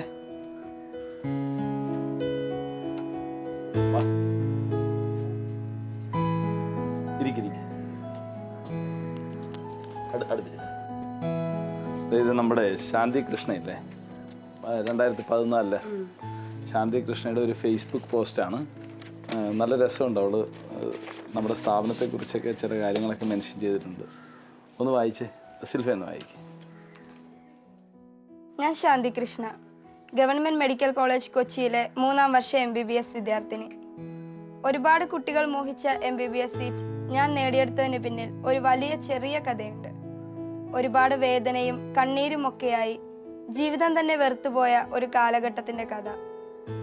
അതിൽ നിന്നൊക്കെ രക്ഷപ്പെട്ട് പഠിച്ചു കയറി ഇവിടം വരെ എത്തിയതിന് പിന്നിൽ പച്ചപ്പും ഹരിതാഭയും ഒരുപാട് പോസിറ്റീവ് എനർജിയും നിറഞ്ഞ ഒരു എൻട്രൻസ് കോച്ചിങ് സെൻ്റർ ഉണ്ട്. ഞാൻ +2 പഠിച്ചിറങ്ങിയ വർഷം SCRT ടെക്സ്റ്റ് ബുക്ക് മാറ്റി NCRT ടെക്സ്റ്റ് ഇറക്കി സർക്കാർ എൻ്റെ പ്രതീക്ഷയ്ക്ക് മങ്ങലേൽപ്പിച്ചു. ആദ്യമായി NCRT ഫിസിക്സ് ടെക്സ്റ്റ് ഒക്കെ കണ്ട അങ്കലാപ്പ് പറയണ്ടല്ലോ. ഇതിൽ നിന്നൊക്കെ കൈപിടിച്ച് ജീവിതത്തിലേക്ക് കൊണ്ടുവന്നത് ദൈവം അനുഗ്രഹിച്ച പച്ചപ്പും ഹരിതാഭയും നിറഞ്ഞ യാതൊരു ശല്യവുമില്ലാതെ പഠിക്കാനും പഠിച്ച് വിജയിക്കാനും പ്രേരിപ്പിച്ച ആ ഇടമാണ് എൻ്റെ കഥ. ജീവിതത്തിൻ്റെ രണ്ടറ്റം കൂട്ടിമുട്ടിക്കാൻ പാടുപെടുന്ന പോലീസ് SI ആയ അച്ഛൻ. അമ്മയ്ക്ക് ജോലിയൊന്നുമില്ല. ഇന്നത്തെ കാലത്ത് 2 പേർക്ക് വരുമാനമില്ലാതെ എൻ്റെ പഠനച്ചിലവടക്കം എൻ്റെ വീട്ടുകാർക്ക് താങ്ങാവുന്നതിലും അപ്പുറമായിരുന്നു. ഒരു ശരാശരി വിദ്യാർത്ഥിയായിരുന്നു ഞാൻ. പഠനത്തിൽ മോശമല്ല, എന്നാൽ പഠിപ്പിസ്റ്റുമല്ല. 2009 +2 പാസ്സായ ഞാൻ 3 വർഷം പേരുകേട്ട പല കോച്ചിങ് സെൻറ്ററിലും പയറ്റിത്തെളിഞ്ഞ് തോറ്റു തുന്നം പാടി വീട്ടുകാരുടെ പൈസയും വെള്ളത്തിലാക്കി നാട്ടുകാരുടെ പുച്ഛവും കേട്ട് പുറത്തിറങ്ങാതെ പോലും ജീവിച്ച കാലം. അച്ഛൻ്റെ കൂട്ടുകാരുടെ മക്കളൊക്കെ എൻട്രൻസ് എഴുതി MBBS തന്നെ വാങ്ങുന്നു. ഞാൻ സസുഖം വീട്ടിൽ തിന്നുമുടിച്ച് ജീവിക്കുന്നു. 1ഉം 2ഉം അല്ല, 3 വർഷങ്ങളായി ഇതേ അവസ്ഥ. നാട്ടുകാരും ബന്ധുക്കളും എൻ്റെ വീട്ടുകാരെ പുച്ഛിക്കാനും കുറ്റപ്പെടുത്താനും തുടങ്ങി. 4ാം വർഷം വീണ്ടും ഒരു ഉളുപ്പുമില്ലാതെ വേറൊരു പ്രമുഖ കോച്ചിങ് സെൻറ്ററിൽ ചേർന്നു. മനസ്സ് കലുഷിതമായിരുന്നു. ഇങ്ങനെ റിപ്പീറ്റ് ചെയ്യുന്നതിന് എന്തെങ്കിലും സർട്ടിഫിക്കറ്റ് കിട്ടുമായിരുന്നെങ്കിൽ ഷോക്കേസ് നിറഞ്ഞേനെ. ഡെസ്ക് പഠിച്ച് അവിടുത്തെ ബാക്ക് ബെഞ്ചിലിരുന്ന എന്നെ കണ്ട് സദാസമയവും പുഞ്ചിരി തൂകുന്ന ഒരു കുട്ടി അടുത്ത ബെഞ്ചിൽ വന്നിരുന്നു. അവൻ അന്നാണ് എന്നോട് ആദ്യമായി മിണ്ടുന്നത്. മ്ലാനവദനയായ കാര്യമന്വേഷിച്ചപ്പോൾ ഒരു റിപ്പീറ്ററായ ഞാൻ അവനോട് എൻ്റെ 4 വർഷത്തെ വിഴുപ്പലക്കിയ കഥനകഥ പറഞ്ഞു. ലോകം ഇടിഞ്ഞു വീണാലും പുഞ്ചിരിക്കുന്ന അയാൾ എൻ്റെ ബുക്കിൽ ഒരു നമ്പർ കുറിച്ചിട്ടു. അവൻ്റെ അല്ല, ഔസേപ്പച്ചൻ സാറിൻ്റെ. നീ എത്തിച്ചേരേണ്ട സ്ഥലം അതാണ്. ഇത്രയും പറഞ്ഞ് ആ പുഞ്ചിരി വിൽപ്പനക്കാരൻ എന്നോട് ആദ്യമായും അവസാനമായും സംസാരിച്ചു എണീറ്റുപോയി. ഒരു പരിചയവുമില്ലാത്ത അവനെ വിശ്വസിക്കാമോ? എന്നിലെ ഷെർലക് ഹോംസ് ഉണർന്നു. ജീവിതം വെച്ചുള്ള കളിയാണ്. കുറേ ഇരുന്ന് മോങ്ങിയ ശേഷം ഓർത്തോർത്ത് മോങ്ങി വീട്ടിലെത്തി.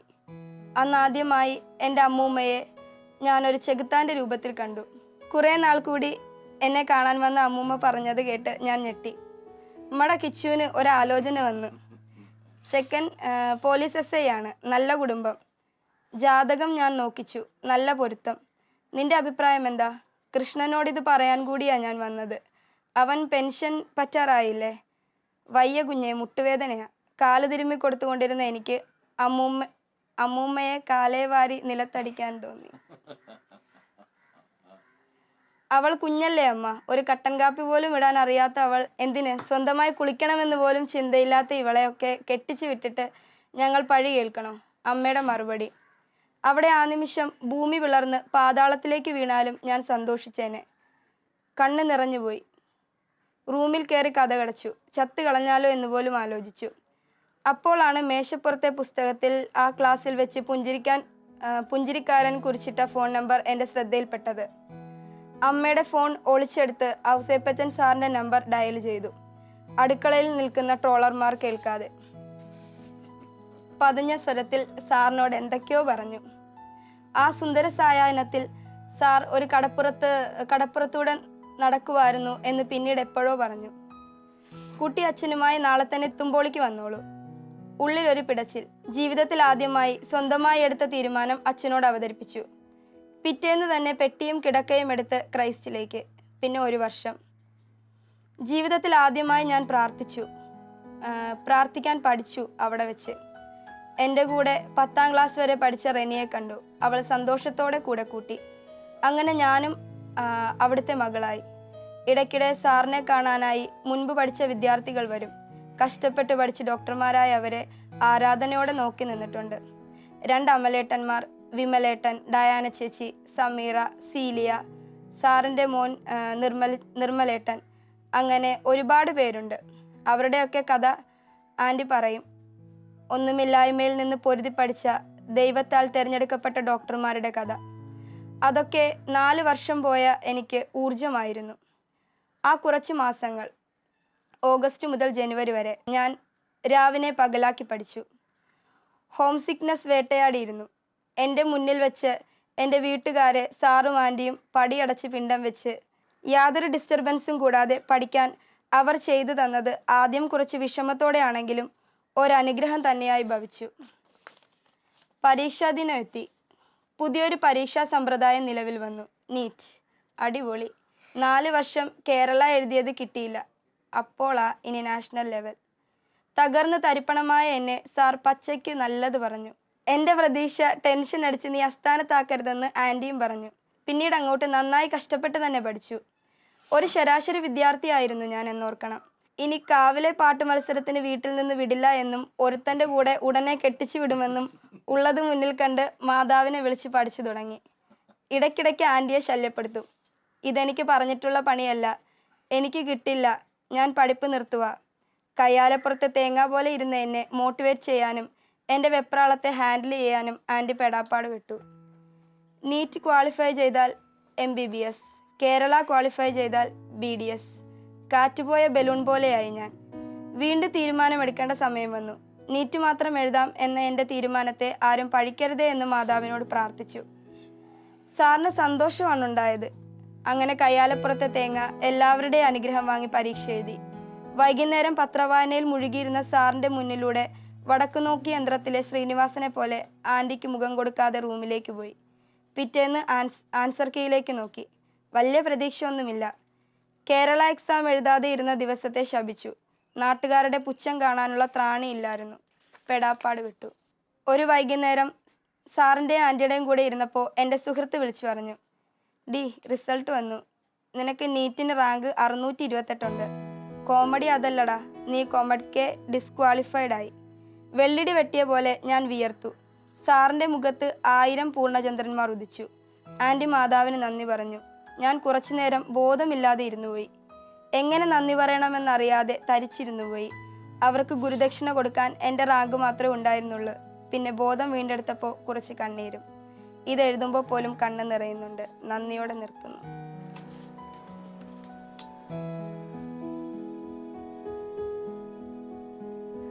വളരെ നല്ല അല്ലേ, ജീവിതഗന്ധിയായ ഒരു സാക്ഷ്യം. ഇത് കണ്ടല്ലോ, നിങ്ങൾ ഇതുപോലെ ദൈവത്തിൽ വിശ്വസിക്കുക, പഠിക്കുക, പ്രാർത്ഥിക്കുക. തീർച്ചയായിട്ടും നിങ്ങൾക്കും അടുത്ത വർഷം ഇതിനേക്കാൾ നല്ലൊരു സാക്ഷ്യം നിനക്ക് എഴുതാനായിട്ട് സാധിക്കും.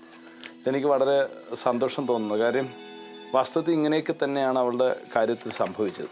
യാതൊന്നും അവളെ ഏച്ചു കെട്ടിയിട്ടില്ല. കുറച്ച് തമാശകളൊക്കെ കലർത്തി എന്നുള്ളത് ഒഴിച്ചാൽ ഒന്നും ഏച്ചു കെട്ടിയിട്ടില്ല.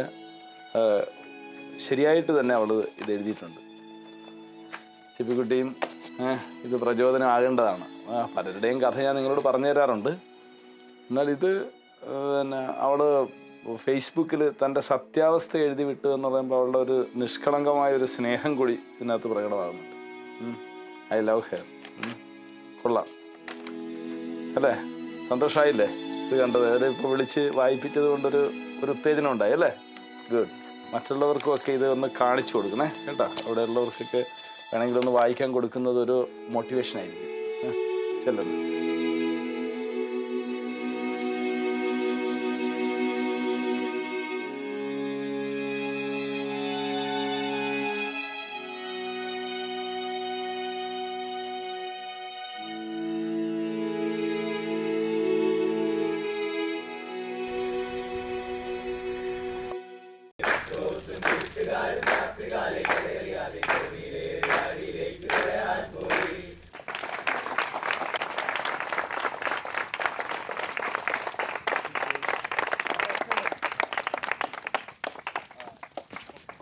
താങ്ക് യു ചേച്ചോ. ഇരിക്കെ. ഞങ്ങൾ അച്ഛനെ കാത്തിരിക്കുകയായിരുന്നു. ഞങ്ങളുടെ വലിയൊരു പ്രോഗ്രാമാണ്. പിള്ളേരെല്ലാം കൂടി രസത്തിന് വേണ്ടിയിട്ട് ഇങ്ങനെ ക്യാമ്പ് ഫെയർ നടത്തുക. ഏറെ സന്തോഷമുണ്ട് എന്നെ ഇങ്ങോട്ട് വിളിച്ചതിലും നിങ്ങളുടെ ഈ ഒരു ക്യാമ്പ് ഫെയറിന് ഭാഗമാകാനായിട്ട് സാധിച്ചതിലൊരു സന്തോഷമുണ്ട്. ഈ ഇരിക്കുന്ന എല്ലാവരും ഇനി ഡോക്ടേഴ്സ് ആകാനൊക്കെ ഉള്ളവരാണല്ലേ? ഓക്കെ, അത് കൊള്ളാം. നമുക്കുള്ള നല്ല ഡോക്ടേഴ്സാണ് അല്ലേ? ഒരു ധാർമ്മികതയുള്ള ഡോക്ടേഴ്സായിട്ട് മാറാനാണ്. അതാണ് നമ്മളും പഠിപ്പിക്കുന്നത്. ഞാനും ആഗ്രഹിക്കുന്ന അത്തരത്തിലുള്ള ഡോക്ടേഴ്സാണ്. പക്ഷേ വളരെ പോസിറ്റീവായിട്ട് തന്നെ എനിക്ക് തോന്നിയിട്ടുണ്ട്. ധാരാളം കുട്ടികൾ ധാർമ്മികതയുള്ള പിള്ളേരാണ് ഉണ്ടായിക്കൊണ്ടിരിക്കുന്നത്. ഓക്കെ, അതെനിക്ക് മനസ്സിലായി. ഞാൻ ഇവിടെ വന്നിട്ട് ഇപ്പോൾ 3 വർഷമായി.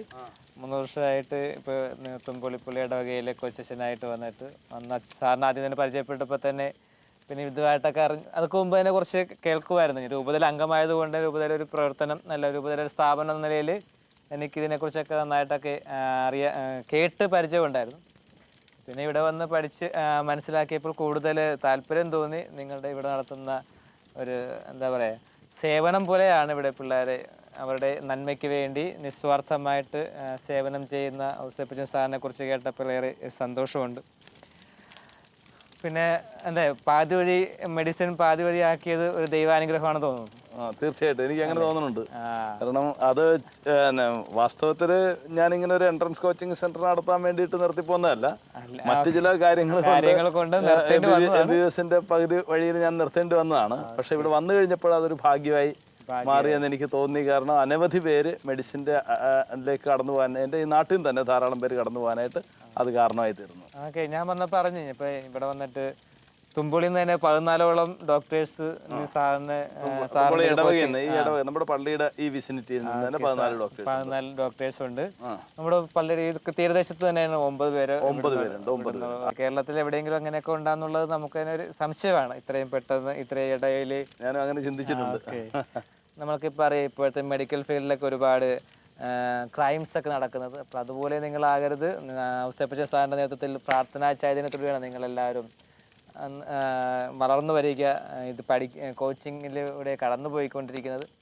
അപ്പോൾ അതിൻ്റെതായ ഒരു റിസൾട്ട് നിങ്ങളുടെ വർക്കിലേക്ക് വരുമ്പോൾ അല്ലെങ്കിൽ പ്രൊഫഷനിലേക്ക് വരുമ്പോൾ നിങ്ങൾ കാണിക്കണം. ദൈവത്തോട് നന്ദിയുള്ളവരായിരിക്കണം, മനുഷ്യരോടൊരു സേവന മനോഭാവം ഉള്ളവരായിരിക്കണം. അങ്ങനെയുള്ളൊരു നല്ലൊരു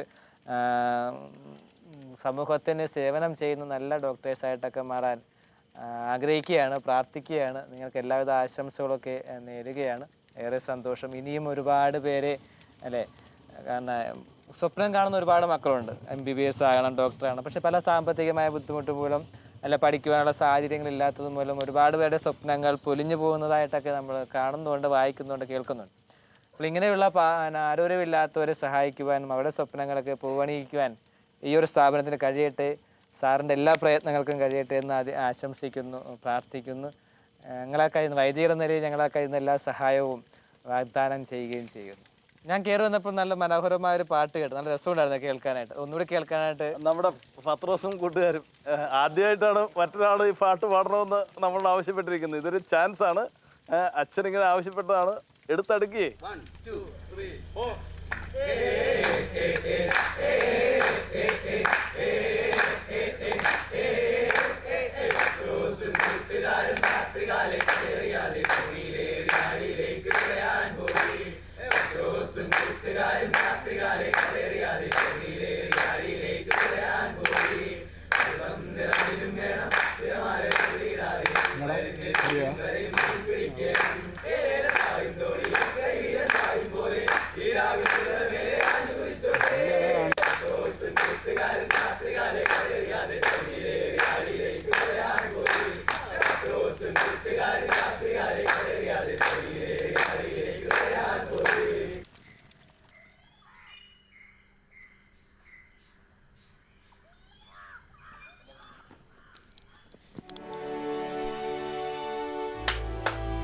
മക്കളെ, ഒരു സന്തോഷ വാർത്ത അനൗൺസ് ചെയ്യാനാണ്. ഇങ്ങ് വാ ബോയ്സ് ആൻഡ് ഗേൾസ്. മക്കളെ, ഞാൻ വളരെ സന്തോഷകരമായ ഒരു വാർത്ത നിങ്ങളോട് അനൗൺസ് ചെയ്യാൻ വേണ്ടിയാണ് ഇപ്പോൾ വിളിച്ചത്. നമ്മുടെ ഉണ്ണികൃഷ്ണനും ശിവപ്രസാദും ആരതി മുറാദും അവരുടെയൊക്കെ അഡ്മിഷൻസ് വന്നിരിക്കുന്നു. നമ്മൾ നേരത്തെ തൊട്ട് പ്രതീക്ഷിച്ചിരിക്കുന്നതാണ് ഈ അഡ്മിഷൻ. അതോടുകൂടി ക്രൈസ്റ്റ് കോളേജിലെ റെക്കോർഡ് നമ്പറായ എത്രയാണ്? 16.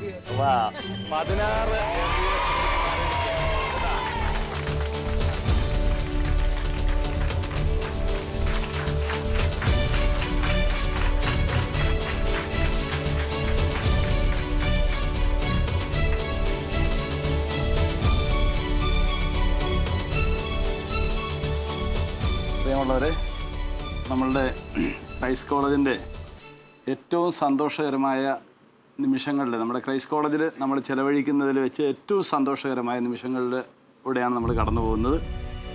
കഴിഞ്ഞ വർഷം നമ്മളോടൊപ്പം ഉണ്ടായിരുന്ന നമ്മുടെ ഈ സഹോദരർ 16 പേര് ഈ വർഷം മെഡിക്കൽ കോളേജിലേക്ക് സെലക്ട് ചെയ്യപ്പെട്ടു.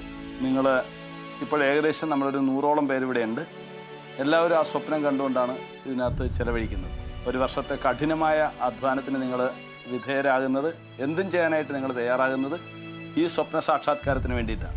അങ്ങനെ സ്വപ്നം സാക്ഷാത്കരിച്ച 16 പേരാണ് നമ്മളുടെ കൂടെ ഇപ്പോൾ ഉള്ളത്. ഈ വർഷം നമുക്ക് ആ 16 പേർക്കാണ് അഡ്മിഷൻ ലഭിച്ചിട്ടുള്ളത്. അവർ കഴിഞ്ഞ വർഷം ഇവിടെ ഉണ്ടായിരുന്നു, കഠിനമായിട്ട് അധ്വാനിച്ചു, പ്രാർത്ഥിച്ചു, അതിൻ്റെ ഫലമായിട്ട് അവരെ അഡ്മിഷൻ ലഭിക്കുകയായിരുന്നു. നിങ്ങൾക്ക് ഏവർക്കും അറിയാവുന്നതുപോലെ നമ്മളിവിടെ വെച്ച് ഇവിടെ അഡ്മിഷൻ കിട്ടുന്ന കുട്ടികൾക്ക് ഒരു കോട്ടിംഗ് സെറമണി എന്ന് പറയുന്ന കാലാകാലങ്ങളായിട്ട് നമ്മൾ നടത്തിക്കൊണ്ടിരിക്കുന്ന ഒരു പ്രൊസീജിയറാണ്. ആ കോട്ടിംഗ് സെറമണിയാണ് നമ്മളിപ്പോൾ നടത്താനായിട്ട് പോകുന്നത്. വളരെ പ്രാർത്ഥനയുണ്ട്. പല കുട്ടികളും കഴിഞ്ഞ വർഷത്തെ ഈ കോട്ടിംഗ് സെറമണി കണ്ടിട്ട് കണ്ണുനീരോടെ പ്രാർത്ഥിച്ച കഥകൾ എനിക്കറിയാം. അടുത്ത വർഷം ഈ കോട്ടിംഗ് സെറമണിയിൽ ദൈവമേ എന്നെ ഇവിടെ ഇരുത്തണമെന്ന് പറഞ്ഞ് പ്രാർത്ഥിക്കുകയും അങ്ങനെ ഒരു ഡിസിഷൻ അന്നത്തെ ദിവസം എടുത്തിട്ട് തീവ്രമായിട്ട് പഠിച്ച് പിറ്റേ വർഷം അഡ്മിഷൻ എടുത്ത കുട്ടികളൊക്കെ ഉണ്ട്. നമ്മുടെ മുൻ വർഷങ്ങളിൽ പഠിച്ചിരുന്ന സച്ചിൻ അങ്ങനെയായിരുന്നു. അവന് എന്നോട് ഒരിക്കലും ഒരു സാക്ഷിയായിട്ട് അവൻ പറഞ്ഞത് എങ്ങനെയാണ്, ഇതുപോലെ ഒരു കോട്ടിംഗ് സെറമണി നടക്കുന്ന സമയത്ത് അവനിവിടെ ഉണ്ടായിരുന്നു. അവൻ കണ്ടുകൊണ്ടിരുന്നപ്പോൾ അവിടെ വെച്ചാണ് അവനൊരു തീരുമാനം എടുത്തത്. അടുത്ത വർഷം എന്ത് സംഭവിച്ചു കഴിഞ്ഞാലും ഞാൻ മെഡിസിൻ സീറ്റ് എടുക്കും എന്ന് തീരുമാനിച്ചത് അങ്ങനെയാണ്. കാരണം വളരെ ഇമോഷണലാണ് ഈ പരിപാടി. ഒരുപാട് അനുഗ്രഹം കിട്ടുന്നതാണ്. ഒത്തിരി പേര് അവർക്ക് വേണ്ടി പ്രാർത്ഥിച്ച് അനുഗ്രഹിച്ചാണ് നമ്മൾ സാധാരണ അവർ മെഡിക്കൽ കോളേജിലേക്ക് അയക്കാറുള്ളത്. അത് വളരെ വലിയ വിജയമായിട്ട് തീരുന്നതായിട്ടാണ് നമ്മൾ കാണുന്നത്. ക്രൈസ്റ്റ് കോളേജിൽ എന്നും ഓർക്കാനായിട്ട് പറ്റുന്ന മൊമെൻ്റാണ് ഇത്. ഈ ഒരു ലക്ഷ്യസ്ഥാനത്ത് എത്താൻ വേണ്ടിയിട്ടാണ് നമ്മുടെ കഴിഞ്ഞ കാലഘട്ടം മുഴുവൻ അധ്വാനിച്ചുകൊണ്ടിരുന്നത്. ഇപ്പോഴവർ ആ സാക്ഷാത്കാരം, അതായത് ആ ലക്ഷ്യം അവർ നേടിയിരിക്കുകയാണ്. ഇനി ശിഷ്ടജീവിതം മുഴുവൻ പ്രകാശമാനമായ ഒരു ഡോക്ടർ എന്ന നിലയിൽ ദൈവികമായിട്ടാണ് ജീവിക്കുന്നതെങ്കിൽ പ്രകാശമാനമായ ഒരു ലോകത്തേക്ക് അവർ മാറിപ്പോവുകയാണ്.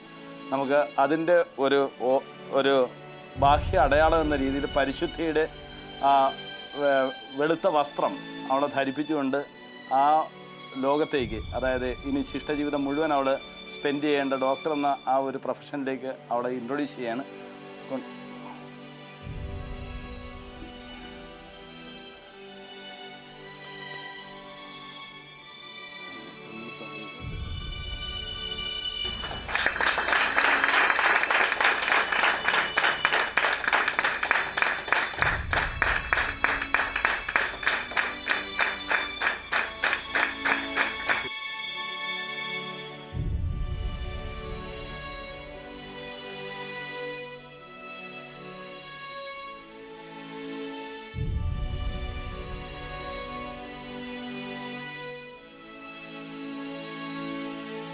നന്നായിട്ട് വരും കേട്ടോ. ദൈവം നിന്നെ അനുഗ്രഹിക്കും. സന്തോഷത്തോടെ കേട്ടോ.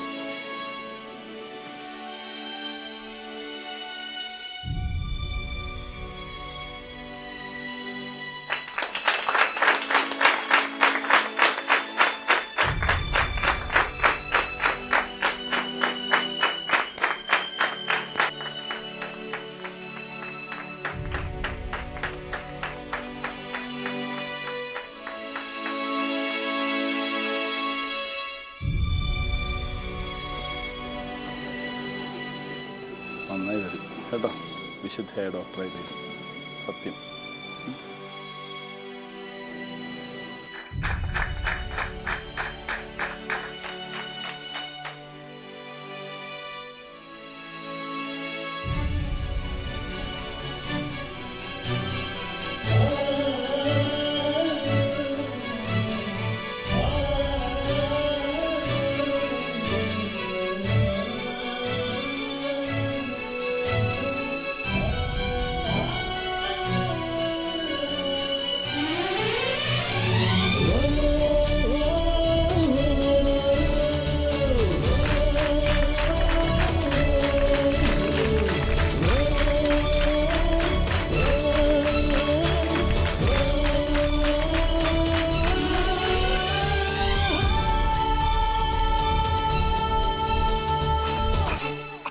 ചുമയുണ്ടല്ലോ. ഞാനൊന്ന് ആൻറ്റിബയോട്ടിക് ഒക്കെ കഴിച്ചു. നാളെ ബ്ലഡ് ടെസ്റ്റ് ചെയ്യാൻ വരണം കേട്ടോ. നാളെ ഞാൻ ഒന്നുകൂടെ പറയാം, എന്തെങ്കിലും കുഴപ്പമുണ്ടെങ്കിൽ പറയാം. അപ്പോൾ നാളെ വരുമല്ലോ അല്ലേ? ഞാനിപ്പോൾ തരുന്ന മരുന്ന് മെഡിക്കൽ സ്റ്റോറിൽ നിന്ന് മേടിച്ചുകൊണ്ട് പോയിക്കോ കേട്ടോ.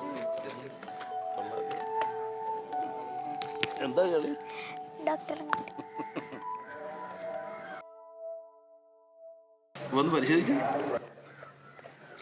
നല്ല ചുമയുണ്ട്. ഞാൻ പറഞ്ഞു നാളെ ബ്ലഡ് ടെസ്റ്റ് ചെയ്യാൻ പറഞ്ഞു. ബ്ലഡ് ടെസ്റ്റ് ചെയ്യാൻ പറഞ്ഞു. ആ വീട്ടിക്ക് എന്തൊക്കെ മരുന്ന് കഴിക്കാൻ പറഞ്ഞു? ഞാനൊരു കപ്പ് സിറപ്പും ആന്റിബയോട്ടിക്കും. ആന്റിബയോട്ടിക്. ഓ വെരി ഗുഡ്. ഇതൊക്കെ എവിടുന്ന് കിട്ടി? ആ വീട്ടിക്ക്. നമസ്കാരം സാർ. സാറേ പിള്ളേരെന്തെങ്കിലും വെറുതെ ഇങ്ങനെ നോക്കി നിൽക്കുകയായിരുന്നു. അവര് വളരെ ക്രിയേറ്റീവ് ആയിട്ടുള്ള ഒരു കളിയാണ് കളിക്കുന്നത്. മോള് ഏത് ക്ലാസ്സിൽ പഠിക്കുന്നത്? മോള് 4ാം ക്ലാസ്സിൽ. 4ാം ക്ലാസ്. ഇയാള് 2ാം ക്ലാസ്സിൽ. വലുതാകുമ്പോ രണ്ടിനെയും കൂടി തന്നെ ക്രൈസ്റ്റ് കോളേജിലേക്ക് തന്നേക്ക്, ഡോക്ടറാക്കി തന്നേക്കാം. അതിനുള്ള എക്സ്പ്രഷൻ ആണ് അവർ കാണിക്കുന്നതൊക്കെ. അവരുടെ കളി പോലും അതാണ്. അത് ശരി. ഇങ്ങനെയുള്ള കുട്ടികളാണ് ഡോക്ടർമാരാകേണ്ടത്. ഉള്ളിൽ ആഗ്രഹം ഉള്ളത് കൊണ്ടാണ് അവർ ചെറുപ്പത്തിലെ ഇത്തരത്തിലുള്ള കളികളിലൊക്കെ അവർ ഏർപ്പെടുന്നത്. സാറങ്ങനെ പറഞ്ഞിട്ടുണ്ടെങ്കിൽ ഞങ്ങൾക്ക് അതൊരു വലിയ പ്രതീക്ഷ. തീർച്ചയായിട്ടും മക്കള് രക്ഷപ്പെടും കേട്ടോ. അപ്പൊ അമ്മയും അവർക്ക് വേണ്ടി പ്രാർത്ഥിക്കുക. തീർച്ചയായിട്ടും.